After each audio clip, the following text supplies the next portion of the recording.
اندازہ لگا اس وقت کیا عالم ہوگا جب حضرت عمار رضی اللہ تعالیٰ عنہ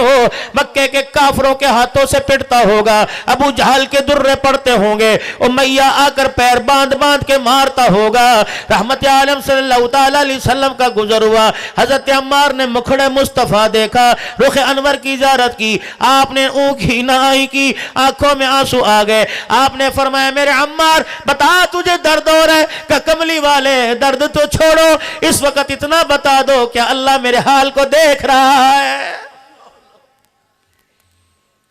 ہمیں گناہ کرتے ہوئے، ناپ تول میں کمی کرتے ہوئے، ڈنڈی مارتے ہوئے، بہنوں کا حق کھاتے خیال نہیں آتا، یہ اللہ کے دل کی خاطر پٹ رہا ہے، اسے خیال آ رہا ہے کہ میرا رب جو مجھے مار پڑ رہی ہے، اس مار کو دیکھ کے اللہ راضی ہے کہ میرے سے ناراض ہے۔ سرور کونین سید الانبیاء صلی اللہ تعالیٰ علیہ وسلم نے ارشاد فرمایا اے عمار تجھے مکے والے پٹتا دیکھ رہے ہیں، میں محمد جنت کے اندر تیرا گھر دیکھ رہا ہوں۔ اے عمار اللہ اکبر، تو اتنا ایمان میں مضبوط ہے، تو پیروں سے لے کر سر کے بالوں تک پورے کے پورے ایمان میں بھرا پڑا ہے۔ حضرت عمار رضی اللہ تعالیٰ عنہ کی آنکھوں میں آنسو آ گئے کہ کملی والے جب ہمارا یہ حال ہے تو بتاؤ تو صحیح کہ اللہ کی مدد کس وقت آئے گی۔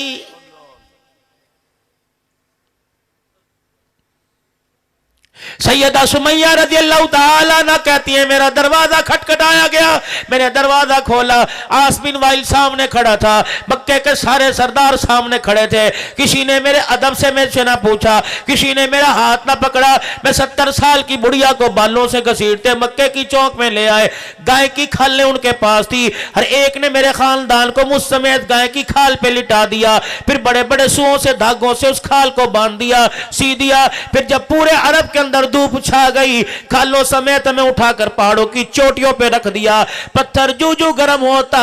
کھال کے بال جلتے، میں سمیہ کا کھال کے اندر چمڑا ادھڑنا شروع ہو جاتا۔ اللہ اکبر، فرمایا ہمارے ساتھ جو حال تھا وہ تھا۔ بلال حبشی رضی اللہ تعالیٰ عنہ کے سامنے امیہ بن خلف آیا اور اپنے بھائی سے کہنے لگا تو کیسا سردار ہے، تو کیسا جوان مرد ہے، تیرے سے غلامی سنبھالا نہیں جاتا۔ اس نے کہا مار مار کے تھک گیا، یہ بار بار مجھے کہتا ہے کان میں بات سن لے، کبھی سجے کان میں بات سنتا ہوں، کبھی کھبے کان میں بات سنتا ہوں، جب یہ کہتا ہے میری بات سن لے، مجھے یہ بات سن کر اور میرا کلیجہ جلنے لگ جاتا ہے اور میرے تیور بڑھ جاتے ہیں اور میرے اندر اللہ اکبر اور مردانگی جاگ جاتی ہے کہ تیرے کان میں کیا کہتا ہے، اللہ اکبر، کہ کبھی سجے کان میں کبھی کھبے کان میں، مار کھا کھا کر کہتا ہے آجا 2-4 مارنے والے اور بلا لے، مار مار کر میرے رگوں سے خون تو نکال سکتا ہے، میرے سینے سے عشق رسول نہیں نکال سکتا ہے۔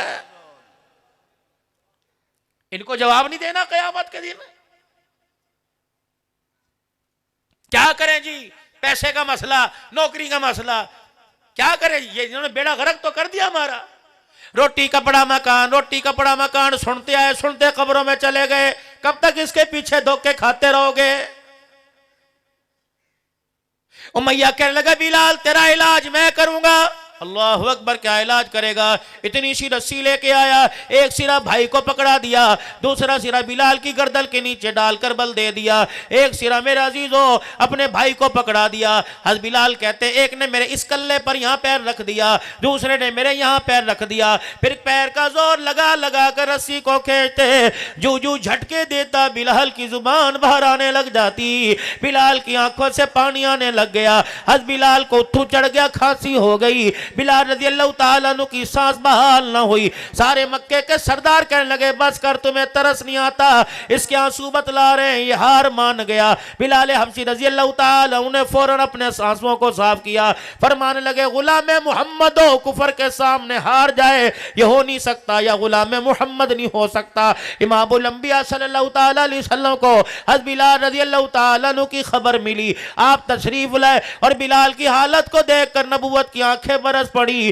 پتہ لگا مجھے حالت دیکھ کر، میری پریشانی دیکھ کر، میری تکلیف دیکھ کر بلال رضی اللہ تعالیٰ عنہ کہنے لگے حضور کی آنکھوں میں آنسو آ گئے۔ میں نے جلدی جلدی سے اپنے آنسوؤں کو صاف کیا، میں نے کہا کملی والے یہ درد پر رونا نہیں، یہ محبت میں رونا آ رہا ہے، میں اس وجہ سے رو رہا ہوں، پتہ نہیں میری قربانی اللہ قبول فرما رہا ہے کہ نہیں۔ کملی والے جہاں سے آئے واپس چلے جاؤ، جاؤ اپنے بچوں میں جا کر آرام فرمائے، جب تک تیرا بلال درد پہ مار کھاتا رہے گا دین کا پرچم قیامت کے صبح تک بلند ہوتا رہے گا۔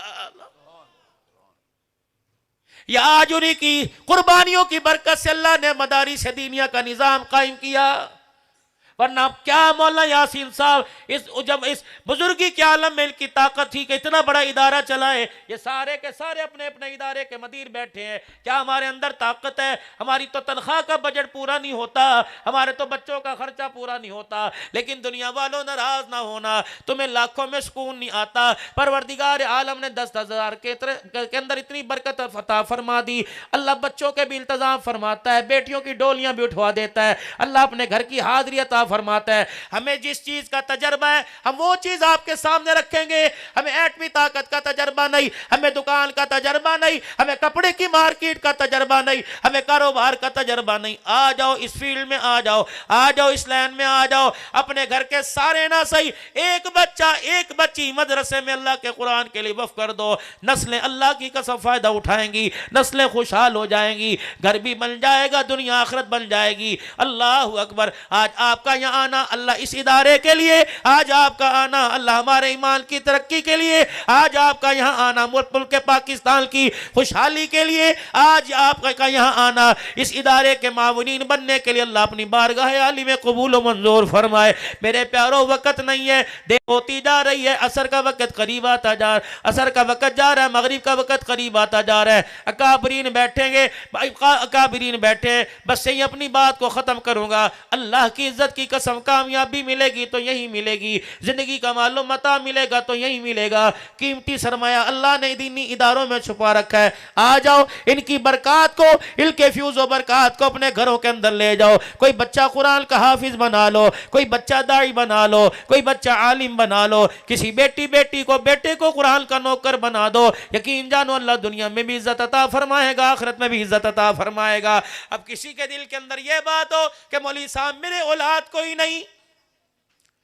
بیٹا ہوتا تو پوتے ہوتے، بیٹیاں ہوتی تو دوتی ہوتی، میرے پاس دونوں میں سے کوئی نہیں۔ ٹھیک ہے، اگر آپ کے پاس اولاد کوئی نہیں، آپ کے بھائی کے پاس تو ہے، آپ کی بہن کے پاس تو ہے، آپ کے رشتہ داروں کے پاس ہے، اگر اللہ نہ کرے ان کے پاس کوئی نہیں، تیرے پڑوس کے اندر تو رہتے ہوں گے، کسی غریب کی منت سماجت کر لے، کیا خود ریڈی لگا رہے، بیٹے کو بھی ریڈی لگوائے گا، اپنے بچے کو مدرسے میں بھیج، روٹی کا انتظام اللہ کرے گا، میں کھڑا ہوں تیرے دروازے پر، اللہ اکبر، جب تک تیرا بچہ پڑھتا رہے گا، انتظام اللہ کرتا رہے گا، میں ذریعہ بنتا رہوں گا۔ آج کمائیاں لگا دو، آج کچھ خرچ کر کے دکھا دو، قیامت کے دن خدا پاک کی قسم منہ بولی قیمت لگے گی، جو مانگے گا مانگو گے اللہ دے گا۔ ان اللہ اشترى من المؤمنین انفسهم واموالهم بان لهم الجنہ، تیرا تھا کہاں جو اب ہے،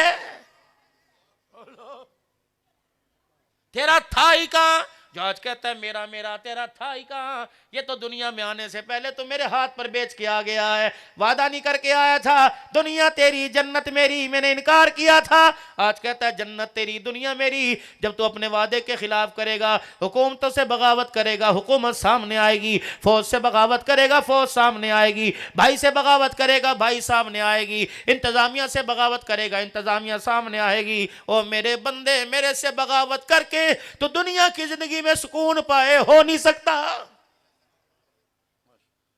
اگر دنیا کی زندگی کے اندر امن چاہتے ہو، سکون چاہتے ہو، شانتی چاہتے ہو، آرام چاہتے ہو، اولاد کا سکھ چاہتے ہو، میاں بیوی کا مزاج چاہتے ہو، گھر کے اندر سکون، خوشحالی، دلوں کا سکون چاہتے ہو، تو میرے عزیزو قرآن والی بہاروں کی چھتری کے نیچے آنا پڑے گا۔ اللہ کی قسم قرآن کو، اللہ کی زندگی، اللہ قرآن کو دنیا کے اندر ترقی دینا پڑے گی، نبی کے فرمان کو دنیا میں عام کرنا پڑے گا۔ اس کے لیے صلاحیتیں، مال لگ جائے میرے عزیزو، سودا سستا ہے، اولاد قربان ہو جائے سودا سستا ہے، صلاحیت قربان ہو جائے سودا سستا ہے۔ یقین جانو، کر کے دیکھ لو، قیامت کے دن جب سامنے نظر آگے تو آپ لوگ دعائیں دو گے کہ عبدالحنان اچھا مشورہ دے کے گیا، یہ پیسہ جیب میں اس نے خرچ ہونا ہے، اس نے جیب میں سے نکلنا ہے، یہ تو گارنٹی شدہ بات ہے، یہ جیب میں نہیں جائے گا، نہ قبر میں نہیں جائے گا، یہ پیسہ دکان پہ چلا جائے گا، اولاد پہ، ہسپتال میں، ڈاکٹر میں، عدالت میں، وکالت میں، کہیں نہ کہیں الیکٹرونک سامان میں چلا جائے گا، زراعت میں، کھاد بیج میں چلا جائے گا، سارا نہیں تھوڑا سا نکل نکال کر ذرا آگے سٹاک کر لے،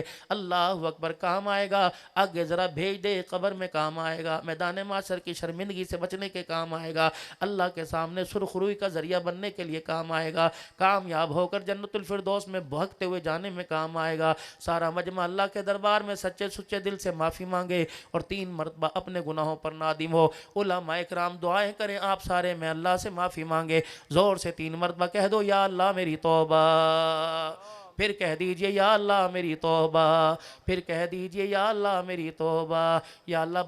بندے کے درمیان ایگریمنٹ ہوتا ہے، بندے کو گواہ بناتے ہیں، تیرے اور ہمارے درمیان ایگریمنٹ ہوا، ہم نے تیرے بندوں کو گواہ بنا لیا۔ اللہ وہ لوگ ہیں والصدیقین والشہداء والصالحین، یا اللہ یہ نیک لوگ ہیں، سچے لوگ ہیں۔ اللہ ہم نے تیرے سے وعدہ کیا گناہوں والی زندگی سے بچیں گے، کہہ دو انشاءاللہ، نیکی والی زندگی کی طرف ترقی کریں گے، کہہ دو انشاءاللہ، اپنی عزتیں بھی بچائیں گے، ایمان بھی بچائیں گے، دنیا کی زندگی کے اندر انشاءاللہ کامیاب ہو کر تیرے پاس آئیں گے۔ کرتے ہو سارے نیت میرے بھائی؟ اب میرے عزیزو 5 منٹ کی بات ہے،